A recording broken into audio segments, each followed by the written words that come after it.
Nii, et plaan on siis näidata siin oma arvutiekraanil, mis tööd siis MTÜ Eesti Suurkiskjad siin 2 aastat on teinud seoses siis kohtuasjaga huntide kaitseks. Ja teen ma seda sellepärast, et nüüd hetkel ma olen valmistamas kassatsioonikaebust Riigikohtule, et see kaebus on läbinud siis halduskohtu, ringkonnakohtu ja sealt on tulnud siis üldiselt huntide jaoks ebasoodsad otsused. Kommenteerin neid otsuseid hiljem ka natukene, praegu lihtsalt näitan siis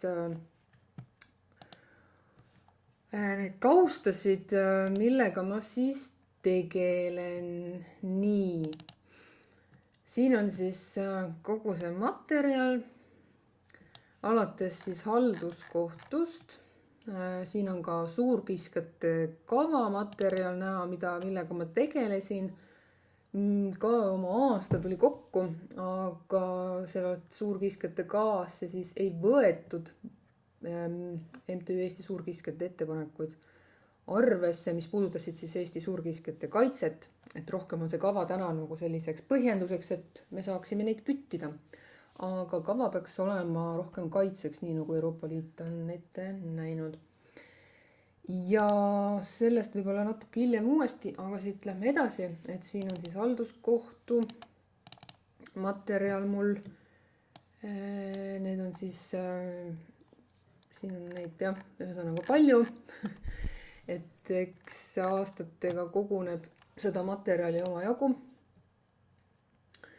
Ja siin koostas on ka ringkonnakohtu materjal. Ja nüüd siis on valmimas kaebus Riigikohtusse. Ja võib-olla natukene räägiksin, et mis see sisu on, et mille üle siis vaidlus käib. Kui keegi mäletab, siis 2020 määras Keskkonnaamet siis oma käskkirjaga sisuliselt peaaegu poole hundipopulatsiooni küttimiseks load. Ja need siis valdavalt ka realiseeriti kõik. Tänaseks me teame, et Keskkonnaameti nii-öelda uluki aruannetest loeme välja, et hundi arvukus on nüüd peale seda 2 aasta tagust tapatööd selgelt märkimisväärselt langenud. Liik on määratud punasesse nimestikku. Ja nüüd ongi küsimus kohtule, et kas nagu punasesse nimestikku kuuluvat liiki võib sellisel määral küttida, nagu tol aastal oli isegi nagu poole populatsiooni, poole asurkonnast. Et siin need esimesed kohtuastmed näitavad selgelt seda, et väga ei süveneta ja võetakse nagu enam-vähem üks ühele üle Keskkonnaameti argumendid, jättes nagu siis selle Euroopa Liidu kohtupraktika välja ja nendele minu siis poolt välja toodud viited Euroopa Liidu ja muude liikmesriikide kohtupraktikale ei ole nagu süvenetud. Ja siis nagu eks siis nüüd Riigikohus vaatab, et ma väga loodan, tahaks nagu täielikult usku kaotada Eesti kohtusüsteemi suhtes, et kui me siin siseriiklikult mingid seadused on, et siis kuidagi leitakse ikka mingisugune selline viis, kuidas nendest seadustest mööda hiilida või mida iganes, siis no ma tahaks näha, kuidas siis Euroopa Liidu loodusdirektiivi nii-öelda punktides siis mööda hiilitakse või kuidas neid siis tõlgendatakse, et ma kardan, et siin Eesti riik võib jääda jälle nagu sellisesse rumalasse või halba olukorda või jätta endast väga halva mulje sellega. Ja selles osas ma siis loodan, et Riigikohus teeb lõpuks siis sisulise otsuse sellele asjale, mitte ei võta üks ühele enam-vähem üle Keskkonnaameti argumendid. ja jah, et tegelikult põhiline vaidlus siis käibki selle üle, et kas Eesti hundi asurkonna seisund oli soodne sellel hetkel, kui need küttimise limiidid välja anti või mitte. Et see, et Keskkonnaamet teeb nagu iga aasta mingisuguseid seirearuandeid, kus on peamine info saadud nagu jahimeestelt, ei ole nagu minu jaoks ega paljude ekspertide jaoks nagu piisav tõestus selleks, et nüüd oletada, et justkui kõik on korras ja võib niimoodi aktiivselt hunte küttida. Pikaajalist väljasuremisohu mingit arvutusi ei ole Eestis tehtud, kui plaanitakse uue kavaga, aga ei ole kunagi enne tehtud ja me ei teagi seda, kui palju meil siis peaks olema hunte selleks, et nad ka pikemas perspektiivis oleksid siis mis välistaks seda, et neil oleks mingi oht pikemas perspektiivis neis välja surra.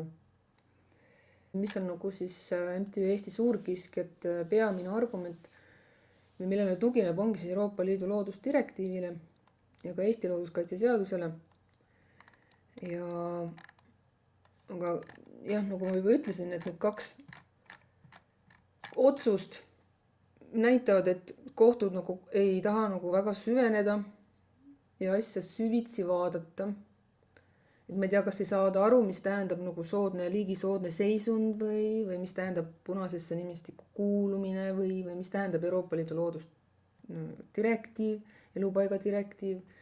Et oleks aeg nagu Eesti kohtutel see asi selgeks teha, sest et siit tuleb ilmselt nüüd sellel aastal veel kaebusi suurkiskjate teemadel kohtutesse. Ja neid kaebusi tuleb juurde just sellepärast, et Eesti on nagu Euroopa Liidu loodusdirektiivi lihtsalt eiranud. Näiteks ka karu puhul, et kui hunt on mingi ime läbi, tegelikult see ei ole ime, vaid hunt on, kui Eesti Euroopa Liiduga liitus, siis seal need läbirääkimised toimusid ja ilmselt ei olnud väga tugevat looduskaitseorganisatsiooni või mingid väga vähemalt siis suurkiskjate teemadel ei olnud väga selliseid kõneisikuid ilmselt, et hunt oleks ka pidanud seal lisa 4 olema täiesti julgelt. Aga pandi lisa 5, mis tähendab, et teatud erandiga me võime nagu hunte küttida, aga see nagu ei välista seda, et see hunt peaks olema kaitstud, et enne peab olema ikkagi kaitstud, et see, et on antud erand, seal peab järgima erandi igasuguseid nõudmisi ja nii edasi, et see, kui on nagu erand ja kui hunt on lisas 5, see ei tähenda, et hunt ei pea kaitsma ja et ta võib, et punasesse nimestikku kuuluvat liiki, ebasoodsas seisundis olevat liiki võib küttida ja veel nagu poole asukonnast, nagu see on nagu nonsense, see on nagu ühesõnaga, selle saab ära nagu vaieldud ja siis vaatame edasi, mismoodi siis Eesti riik oma poliitikat või looduskaitsepoliitikat Euroopas tasemel siis kaitseb. Aga karuga siis, tulles tagasi, on ka plaanis kohtusse minna just sellepärast, et karu on lisas 4, mis tähendab seda, et sellist üldist küttimislimiiti üldse ei tohiks olla.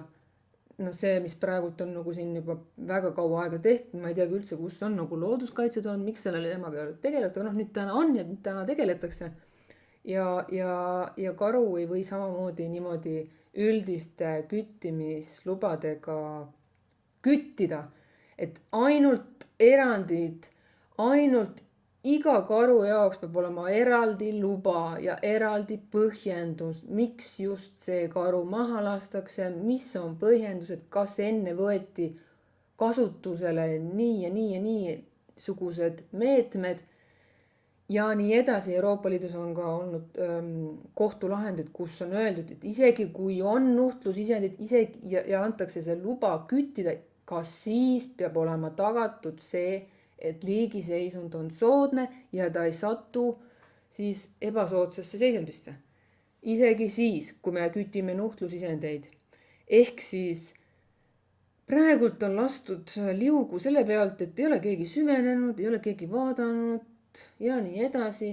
Aga nüüd tuleb need asjad korda teha ja Keskkonnaamet, kui ta tahab edasi lasta küttida neid liike, suurkiskjad, kes on Euroopa loodusdirektiivi järgi kaitsealused liigid, siis tuleb tegelema hakata tõsisemalt nende teadustööga, tõsisemalt tegelema hakata seirega, kõige odavam Eesti riigina, nagu ka paljud teised riigid on läinud seda teed, näiteks siin meie mõned riigid, et näiteks Poola ei küti, Slovakkia ei küti hunte ja nii edasi. Ehk siis odavam Eesti riigile on lõpetada nende kiskjate küttimine. Muidugi siin on naiivne loota, et salaküttimine siis ei elavne, aga on ka tehtud uuringud, et kui on küttimise keeld, siis tegelikult salaküttimine väheneb. Ma just eile rääkisin endise jahimehega või siis passiivse jahimehega praegu, et tema ei tea ühtegi jahimeest, kes ei tegeleks salaküttimisega. No see selleks. Ja see on nagu see salaküttimise teema on see, et ma küsiks nagu riigi käest, et miks ei ole salaküttimist kriminaliseeritud. Enne kui seda ei ole tehtud, on täiesti metsik lääs, see on mitte midagi tõestada. Mitte midagi lihtsalt ei saa tõestada, et see on lihtsalt nagu selline lasteaia mängimine nii kaua, kui pole see kriminaliseeritud. Nii ka nagu näiteks Soomes on. Ühesõnaga, kui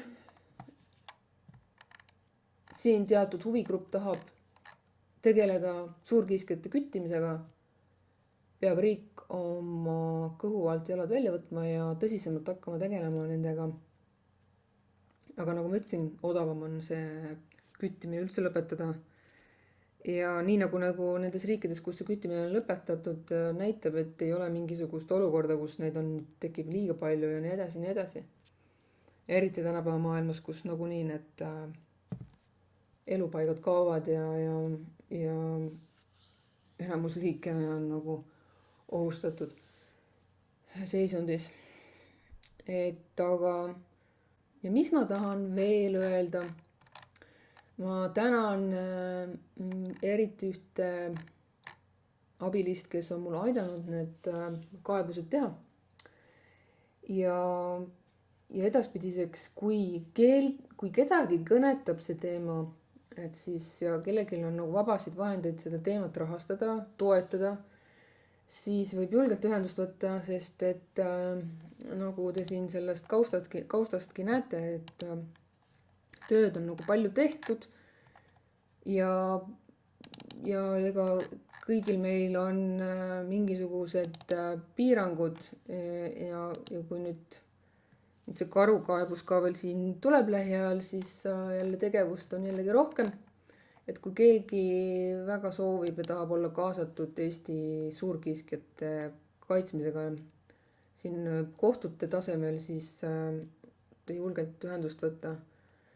Ja selle karukaebusega seoses ma usun, et siin ei ole Eesti kohtutel muud võimalust kui see rahuldada, sest siis oleks tegemist küll väga suure rikkumisega, kui sellisel moel edasi lastakse Eestis karuküttimist teostada.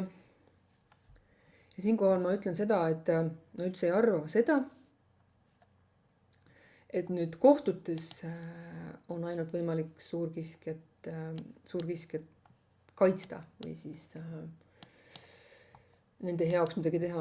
Ei kaugeltki mitte, et ma ei ole selles mõttes naiivne ja miks ma seda teen kohtutes on see, et minu nägemus on see, et kui riik eeldab, et tema kodanikud täidavad seadusi, siis mina eeldan seda, et ka riik täidab seadusi. Ja sellisel kujul, nii nagu täna on suurkiskjatesse suhtutud riigi tasemel, see ei saa enam edasi kesta ja see peab lõppema. Et kindlasti on vaja teistsugust suhtumist riigi poolt ja siis me saame ka nagu huvigruppe mõjutada seda siis pidi. Praegult on kuidagi huvigrupid teatud huvigrupid, kes näevad pigem hunti ja karu lebamaas surnuna, on pigem aktiivsed ja riik kuidagi nende järgi oma poliitikat kujundab. See ei tohiks kindlasti nii olla. et loogika nagu ütleb, et ebasoodsas seisundis looma nagu ei tohiks küttida, eriti veel poole asurkonnast, aga kuidagi niimoodi seadusi tõlgendades Keskkonnaamet arvab, et võib. Euroopa praktika üldiselt, Euroopa Liidu kohtupraktika üldiselt ikkagi ütleb, et ei või ja eriti oluliseks peavad nagu kaitsemeetmeid ja ettevaatlikkuse printsiipe, mida siis minu hinnangul ringkonnakohus ja halduskohus on täielikult eiranud antud kaebuses. Ja miks ma nüüd võib-olla aktiivsemalt isegi hakkan nende kohtuasjadega tegelema, ongi see, et ma olin nagu peaaegu aasta või rohkem isegi kaasatud Eesti suurkiskjate tegevuskava koostamisel, kuid neid arvamusi siis või ettepanekud siis peamiselt arvesse ei võetud.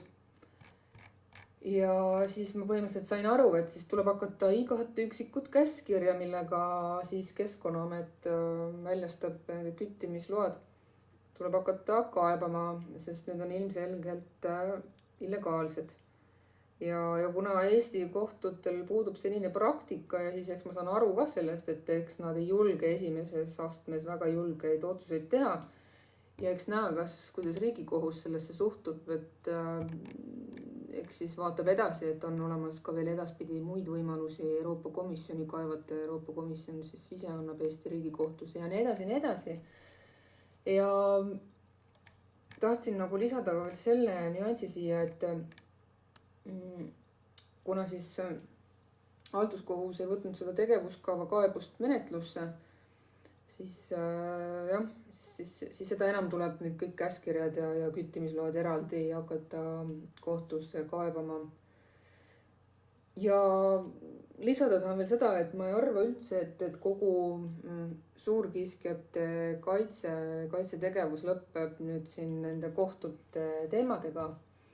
Kindlasti mitte. Nagu ma ütlesin, et see on nagu üks osa sellest, lihtsalt on nagu vajalik, et riik ka hakkaks seadusi täitma ja kui me nagu oleme Euroopa Liiduga juba ühinenud, siis tuleks nagu ka nendest Euroopa Liidu direktiividest kinni pidama hakata ja neid lõpuks ka täitma hakata. Ja ma nagu ei ole naiivne ja arva, et siis kui nüüd kohtutes peaks asjad selgeks saama, et siis meie suurkiskjad on kaitstud. Et kindlasti on siin, see on ainult üks osa selles suures pildis ja tähtis on kindlasti kommunikatsioon ja elanikele ja inimestele, kes puutuvad kokku suurkiskjatega, nendele selgitamine ja kommunikatsioon ühesõnaga on ka väga suur osa sellest suurkiskjate kaitsest.